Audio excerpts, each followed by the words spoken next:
है हमारे YouTube channel education junction में।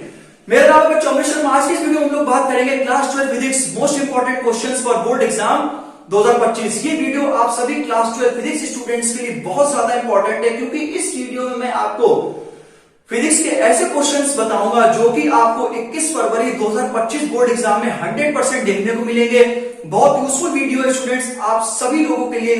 क्लास 12 स्टूडेंट्स आप इस वीडियो को पे बहुत अच्छे से अपना ध्यान बनाए रखेंगे, फुल फोकस से आप हमारी इस वीडियो को देखेंगे और जो भी मैं आपको क्वेश्चंस बताऊंगा उन क्वेश्चंस को आप अपने कॉपी पर नोट करेंगे और उन क्वेश्चंस को आप ज्यादा से ज्यादा प्रैक्टिस करके जाएंगे। बहुत जबरदस्त क्वेश्चन है, तो बिना किसी देरी के वीडियो को शुरू करते हैं। सबसे पहले स्टूडेंट्स, वीडियो शुरू करने से पहले मैं आपको यह बता देना चाहता हूं, मैं जो भी आपको इस वीडियो में बताऊंगा, स्पेशली जो ये मैंने क्वेश्चंस आपके सामने बोर्ड पर लिख रखे हैं, आप इन क्वेश्चंस पर तो फोकस करेंगे ही करेंगे। मैं इन क्वेश्चंस को भी पढ़कर आपको A to Z एक्सप्लेनेशन दूंगा।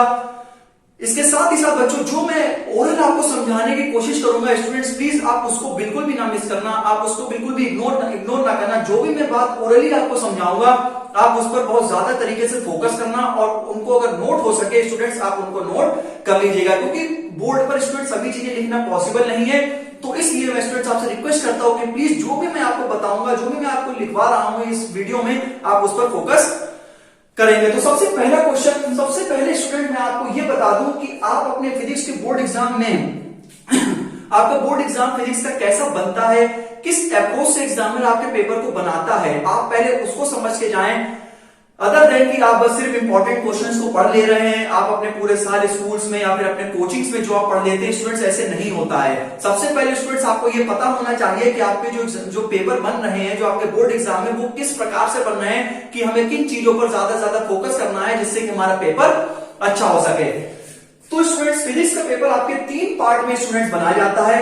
फिर से मैं इस बात को रिपीट कर देता हूं कि जो आपका पूरा फिजिक्स का बोर्ड एग्जाम लेवल का पेपर होता है, जो स्टूडेंट्स आपके 3 पार्ट से बनाया जाता है। सबसे पहले स्टूडेंट्स आपके न्यूमेरिकल्स, ध्यान देना, सबसे पहले स्टूडेंट न्यूमेरिकल, दूसरा स्टूडेंट्स होता है सीबीक्यू, इसका स्टूडेंट फुल फॉर्म होता है कंसेप्ट बेस्ड क्वेश्चन। सबसे पहला न्यूमेरिकल, दूसरा CBQ it means concept based question, और तीसरा स्टूडेंट डेरिवेशन। जब आप अपने फिजिक्स के बोर्ड एग्जाम पेपर को ध्यान से देखेंगे तो आपको 3 पार्ट्स आपको अपने फिजिक्स के पेपर में देखने को मिलेंगे। सबसे पहले जो आपके न्यूमेरिकल्स आपके अलग अलग डिफरेंट चैप्टर से, डिफरेंट कंसेप्ट से होंगे, वो भी आपको अभी बताते हैं। दूसरा आपके कंसेप्ट बेस्ड क्वेश्चन, इसका मतलब ये कि जो आप एमसीक्यू जो आपके आते हैं जिसमें कि आपके एसर्शन और रीजन भी शामिल होते हैं, तो उसमें आपके कंसेप्ट अगर आपको पता है, आपने थोरोली अगर उसको पढ़ा है, तो आप क्वेश्चंस को अच्छी तरह से अटेम्प्ट कर सकते हैं। और एक स्टूडेंट्स आपका होता है डेरिवेशन। तो बेसिकली 3 पार्ट्स में आपका पेपर डिवाइड होता है। अगर आपको ये नहीं पता था तो सबसे ऊपर आप अपना ये लिख लीजिए कि फिजिक्स का जो पेपर बनाया जाता है वो न्यूमेरिकल्स, कंसेप्ट बेस्ड क्वेश्चन और डेरिवेशन के अकॉर्डिंग बनाया जाता है। अब स्टूडेंट्स हम आते हैं क्वेश्चन पे। तो सबसे पहला क्वेश्चन मैंने आपके सामने लिखा है, define electric dipole movement and derive the expression for the electric field axial line of a dipole. ये स्टूडेंट्स एक ऐसा क्वेश्चन है, आपके 3 सेट फिजिक्स के पेपर में बनते हैं, जो कि आपको बहुत इजीली पता है। क्वेश्चन मैं फिर से पढ़ देता हूं कि define electric dipole movement and derive the expression for the electric field axial line of a dipole. को इसमें 2 केसेस होते हैं, एक्सियल और इक्वेटोरियल। एक्सियल वाला जो स्टूडेंट्स केस है वो बहुत ज्यादा इंपॉर्टेंट है, और ये स्टूडेंट्स लॉन्ग क्वेश्चन मैं आपको बता रहा हूं 5 मार्क्स का, ठीक है। और जो भी स्टूडेंट, जैसे कि मैंने आपसे कहा है कि आप इस डेरिवेशन को पढ़ के जाएंगे और इस डेरिवेशन से रिलेटेड आपके कुछ जो चुनिंदे न्यूमेरिकल्स हैं, आप एक बार उनको भी प्रैक्टिस कर लेना। ये डेरिवेशन आपको छोड़ना नहीं है। एक बात और स्टूडेंट, जो मैंने आपके सामने क्वेश्चंस लिखे हैं, जो भी मैं आपको समझा रहा हूं, ये स्टूडेंट्स आप अपने बोर्ड एग्जाम में 21 फरवरी 2025 को देख लेना। ये आपके as it is board exam में आपके क्वेश्चन पूछे जाएंगे। आप ये मान के चलिए, मैं आपको पूरा पेपर स्टूडेंट बता रहा हूं, आप स्टूडेंट बिलीव करो, भरोसा करो मेरे पर, और प्लीज स्टूडेंट इन क्वेश्चन की आप प्रैक्टिस करके जाना, जरूर जाना, बिल्कुल छोड़ना नहीं क्वेश्चन को, ठीक। आप समझ गए हो कि आपको डिराइव करना है आपको एक्सियल वाला केस, ठीक है। तो स्टूडेंट्स इनको आपको पढ़ के जाना है। सेकंड स्टूडेंट्स आप मान के चलिए define Gauss law and its application. ये जो मैंने आपके सामने ये क्वेश्चन लिखा है डिफाइन गॉस लॉ, ये पेपर में आ गया है, आपके पेपर में आ गया है 100%। ये क्वेश्चन स्टूडेंट्स आपका जरूर आएगा, आप सेट में अपने तीनों सेट में देख लीजिएगा। डिफाइन गॉस लॉ को आपको पढ़ना है विद स्टेटमेंट्स और जो उसकी एप्लीकेशन है, जो उसके यूजेस हैं, कि भाई गॉस लॉ क्या होता है, गॉस लॉ की एप्लीकेशंस क्या होती है, वो यूनिफॉर्मली चार्ज स्पेयर वाला। तो स्टूडेंट वो आपको इसकी जितनी भी एप्लीकेशंस है वो आपको गॉस लॉ के बिल्कुल नहीं छोड़ने, with statement and proof of Gauss law 5 clear है ना, कि the total electric flux passing through close surface is equal to the 1/ε0 time to the total charge enclosed by the surface. खैर मैं इसे पढ़ाने नहीं आया हूं आपको, लेकिन तब भी जो गॉस लॉ आपके पेपर में स्टूडेंट्स आ गए, बिल्कुल लीड क्वेश्चन है आपका 21 फरवरी 2025 को आप पेपर में देख लीजिएगा कि गॉस लॉ से क्वेश्चन आपके 100% आपके पेपर में आएंगे। आ गया है ये क्वेश्चन, बस तैयार करो, मतलब आप ये समझ के जाओ कि आप गॉस लॉ जा रहे हो, बस आपको सुबह लिखना है जाके पेपर में, बस आ गया क्वेश्चन 100%। ठीक, अब आ जाओ student behaviour of electric field lines और पॉजिटिव एंड नेगेटिव चार्ज। आपको पता है स्टूडेंट बेसिकली चार्जेस हमारे दो ही तरह के होते हैं, पॉजिटिव और नेगेटिव। तो खैर जो इलेक्ट्रिक फील्ड लाइंस का जो बिहेवियर है कि जब पॉजिटिव चार्ज आएगा तो इलेक्ट्रिक फील्ड लाइंस का जो कैरेक्टर है या फिर वी कैन से दैट कि बिहेवियर है वो क्या होगा कि, और इलेक्ट्रिक फील्ड लाइंस अगर नेगेटिवली चार्ज है तो उसका बिहेवियर कैसा होगा, वो आपको एक डायग्राम के थ्रू बना देना है।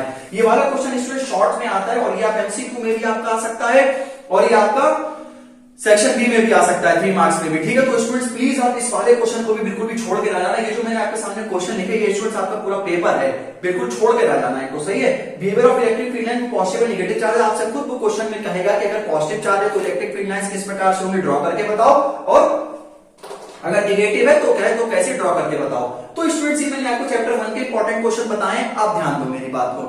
जैसे जब आप इलेक्ट्रिक चार्जेस एंड फील्ड को शुरू करते हैं तो आप इलेक्ट्रोस्टैटिक या फिर आप इलेक्ट्रिक फील्ड के बारे में, चार्जेस के बारे में पढ़ते हैं। खैर वो तो स्टूडेंट वो हम आपको थोड़ा पता है कैसे। मान लीजिए क्वेश्चन अगर फॉर एग्जांपल के लिए सेट 1 में जो इजी बन जाता है, अगर आ गया what are the basic properties of charges define, अरे यार ये तो सर तुमने बताया ही नहीं था, अरे भाई मेरे, तो जब तुम गॉस लॉ या फिर गॉस लॉ की डेरिवेशंस और अगर तुम एक्सएल वाले पॉइंट को कर लोगे तो ये तुम्हारा आसानी से हो गया है। जो बेसिक प्रॉपर्टीज ऑफ चार्जेस होती है, additivity of charge, quantization of charge और कंजर्वेशन ऑफ चार्ज, अगर ये तो तुम बेसिक है बिल्कुल भी, ठीक है, ये तो बिल्कुल बेसिक है। अगर आप इनको पढ़ के चले जाओ तो आराम से हो जाए कि भाई इलेक्ट्रिक फील्ड लाइंस क्या होती है, इलेक्ट्रिक फील्ड लाइंस की प्रॉपर्टीज क्या होती हैं। तो अगर हम ये तुम्हें इंपॉर्टेंट ना भी बताएं तो भी हर बच्चे को जो क्वेश्चन आता होगा कि इलेक्ट्रिक फील्ड लाइंस क्या होती है, तो स्टूडेंट बेवकूफ बनने की कोशिश ना करो, ऐसे क्वेश्चन पर अपने ज्यादा ज्यादा फोकस करो जो आपका पूरा चैप्टर कवर कर डालें। तो खासतौर से बेसिक प्रॉपर्टीज ऑफ चार्ज जो कि आपको रटी रटाई होंगी, खैर उनको मैंने नहीं लिखा, फालतू में टाइम नहीं खराब होता उसमें। और दूसरा कहता है कि इलेक्ट्रिक फील्ड लाइंस होंगे प्रॉपर्टी, खैर ये सब लिखने का कोई मतलब नहीं, आसान से क्वेश्चन है तो वो आप अपने इजिली कर सकते हैं। भाई मैंने आपसे कहा जो मैं ओरल बोलूंगा उसको भी आपको ध्यान रखना है। ये 3 क्वेश्चन जो मैंने स्टूडेंट्स आपके लिखवाए हैं वो स्टूडेंट्स आपको बिल्कुल भी अपने पेपर में छोड़ के नहीं, बिल्कुल भी आपको छोड़ के नहीं जाना। इन क्वेश्चन को बच्चों नोट डाउन कर दो, ठीक। नेक्स्ट क्वेश्चन पे आओ, नेक्स्ट चैप्टर पे। क्वेश्चन आपके सामने लिखा है बच्चों, derive the expression for the capacitance of a parallel plate capacitor, discuss the effect of introducing a dielectric medium. तो कहने का मतलब ये बच्चों कि मैं क्वेश्चन आपके सामने 5 नंबर का क्वेश्चन में लेकर आया हूं। इन 5 नंबर के जो क्वेश्चन, जैसे मैंने आपसे कह दिया कि आप पैरेलल प्लेट कैपेसिटर को पढ़ के जाना, तो पैरेलल प्लेट कैपेसिटर का जो डेरिवेशन है वो भी आप पढ़ेंगे, साथ ही साथ जो पैरेलल प्लेट कैपेसिटर से जो क्वेश्चंस बनते हैं, कंसेप्ट बेस्ड क्वेश्चन, मतलब अगर मैंने आपसे कहा है कि गॉस लॉ पढ़ के जाओ तो गॉस लॉ का बिल्कुल अंदर तक पढ़ लेना है आपको, बिल्कुल एक से एक क्वेश्चंस को आपको कर लेना है बिल्कुल अच्छे से। मतलब ये नहीं कि हाँ गॉस लॉ ने ऊपर ही ऊपर पढ़ लिया। और एक बात और स्टूडेंट की, जो भी आप अपने क्वेश्चंस की प्रैक्टिस करेंगे बेटा उन्हें लिख के जरूर देखना प्लीज। आप बात मानो मेरी, कि मतलब ये नहीं कि आपने देख लिया हाँ ऐसे भी इंटीग्रेशन अच्छा हो गया नहीं। प्लीज स्टूडेंट एक बार रिक्वेस्ट करता हूं आपसे कि अगर आपको फिजिक्स में, मैथ में अच्छे नंबर चाहिए तो मेरे भाई लिखकर देखना, क्योंकि जितना हम बच्चों लिखेंगे उतना ही हम बेहतर बनेंगे। तो derive the expression for the capacitance of a parallel plate capacitor, discuss the effect of the introducing a dielectric medium। Question यदि आ गया बच्चों 100% देख लेना, अपने फिजिक्स के बोर्ड एग्जाम में आ जाएगा। इससे क्वेश्चन 100% आ गया, गॉस लॉ आ गया, पैरेलल प्लेट कैपेसिटर आ गया, तैयार करके लिख लो, गारंटी है, ठीक। अब आ जाओ बच्चों, 2 तरह के कॉम्बिनेशंस होते हैं, सीरीज कॉम्बिनेशंस और पैरेलल कॉम्बिनेशन। इन पे स्टूडेंट्स अगर देखो डेरिवेशन आ जाता है वो क्या बच्चे को पता होता है, ठीक। और दूसरी बात जो इसमें न्यूमेरिकल बेस्ड क्वेश्चंस होते हैं वो आप स्टूडेंट्स कर लीजिएगा, ध्यान है ना। तो आप पैरेलल प्लेट कैपेसिटर, और जब पैरेलल प्लेट कैपेसिटर पे एक कि हम डाइलेक्ट्रिक मीडियम को इंट्रोड्यूस करा देते हैं तो उसका बिहेवियर क्या हो जाता है, क्या डेरिवेशन निकल कर आता है, उन पर आप अच्छे से फोकस करेंगे। सामने आ गया है। अब स्टूडेंट्स हम बात करेंगे न्यूमेरिकल्स, आप कर लीजिएगा सीरीज और पैरेलल कॉम्बिनेशन में, वो क्या बताते रहेंगे। अब स्टूडेंट बात आती है relation between electric field and electric potential, ठीक। इलेक्ट्रिक फील्ड और इलेक्ट्रिक पोटेंशियल का स्टूडेंट रिलेशन होता है E = -dV/dr, पढ़ा होगा आपने। और ये स्टूडेंट्स आपका रिलेशन भी पूछा जाता है, और ये आपका एक एमसीक्यू में भी और एक ऐसा असर्शन रीजन में भी आपके क्वेश्चन आ जाते हैं। तो इस क्वेश्चन को आप एज अ डेरिवेशन तैयार करके जाएंगे कि E = -dV/dr कैसे आता है। खैर मैंने अपने फिजिक्स के यूट्यूब लेक्चर्स पे भी मैंने बना रखी है वीडियो, और मैं स्टूडेंट्स आपको बता दूं कि ये जो मैंने आपके सामने 6 क्वेश्चंस लिखे हैं, ये जो 6 क्वेश्चन ये आपके स्टूडेंट बोर्ड एग्जाम में आ गए हैं। बिल्कुल आप बिल्कुल खुला बोल रहा हूँ स्टूडेंट्स यूट्यूब पर, मैं ठीक बिल्कुल यूट्यूब पे खुला कह रहा हूं मैं कि ये जो 6 क्वेश्चन मैंने आपके सामने लिखे हुए हैं बोर्ड पर, ये क्वेश्चन 100% स्टूडेंट्स आपके बोर्ड एग्जाम में आपको देखने को मिलेंगे। खासतौर से सभी क्वेश्चन एक ऐसे बिल्कुल कतई निचोड़ लेकर आया हूं मैं चैप्टर्स का, तो स्टूडेंट्स आप प्लीज इन पर फोकस करेंगे। इसके अलावा जो आपके पिछले साल के जो पेपर्स हुए थे वो भी मेरी स्टूडेंट आप देख लिए कि जो मेरे यूट्यूब चैनल पर पूरा पूरा फिजिक्स का सिलेबस पड़ा हुआ है, बिल्कुल लेटेस्ट सिलेबस है कि कौन कौन से टॉपिक उसमें डिलीट हो गए। साथ ही साथ मैंने सारे चैप्टर्स के पिछले साल, चाहे आप 1 to 14 अगर बात करें सेमीकंडक्टर तक, इलेक्ट्रिक चार्जेस एंड फील्ड और सेमीकंडक्टर तक मैंने अलग अलग वीडियो में बना रखे हैं। और साथ ही साथ मैंने 2 वीडियोस में फिजिक्स पार्ट 1 और फिजिक्स पार्ट 2 लगभग 40-40 मिनट की दोनों वीडियोस में बना रखी हैं। उन सभी वीडियोस का लिंक आपको डिस्क्रिप्शन बॉक्स में मिलेगा। उन वीडियो को जरा एक बार बच्चों देखो, भाई मजा ना आ जाए तो तुम हमसे कहना। बहुत अच्छी वीडियो है स्टूडेंट, बहुत बढ़िया तरीके से मैंने आपको बताया है। और साथ ही साथ जो बच्चे कह रहे थे लास्ट ईयर का जो पेपर आया था वो बड़ा टफ था, तो उससे मैंने एनालिसिस करके बताया कि कौन कौन से क्वेश्चन किस कंसेप्ट से पूछे गए थे। उन सभी वीडियोस का लिंक आपको डिस्क्रिप्शन बॉक्स में मिलेगा। स्टूडेंट्स आई होप कि मैंने अभी तक आपको जितना ही बताया आपको समझ में आया होगा। तो इसी प्रकार से स्टूडेंट मिलते हैं नेक्स्ट वीडियो में, तब तक अपना बहुत अच्छे से ध्यान रखें। और जो भी मैंने बच्चों इन क्वेश्चन को बताया जल्दबाजी बिल्कुल नहीं है, अभी भी स्टूडेंट्स अच्छा खासा आपके पास टाइम है। आप इन क्वेश्चन को जो मैंने आपके सामने लिखे इनको कम से कम 3-3, 4-4 बार बेहतरीन तरीके से बिल्कुल रगड़ डालो, बढ़िया से बिल्कुल जुड़ जाओ बेहतरीन तरीके से। बहुत अच्छा पेपर होगा, कोई बहुत टफ नहीं आएगा, हम आपको पहले बता दे रहे हैं। बाहर की हवा से बचो, खुद पर भरोसा करो, अपनी लिखाई पर भरोसा करो, अपनी काबिलियत पर भरोसा करो बच्चों, ठीक। जितना बस ये है, बस हम इतना ही कहेंगे कि नंबर अगर आपको अच्छे चाहिए तो स्टूडेंट खूब पढ़ो, और जो भी आप पढ़ो उनको लिख कर देखो। फिर से एक बार कहेंगे कि जितना आप लिखेंगे उतना ही आप बेहतर बनेंगे, ठीक। थोड़ा सा आपको और अच्छा फील हो तो थोड़ा सा गाना, एक गाना जो याद आ गया तो बच्चों को मैं आपके सामने गाता हूं उसको सुनिए।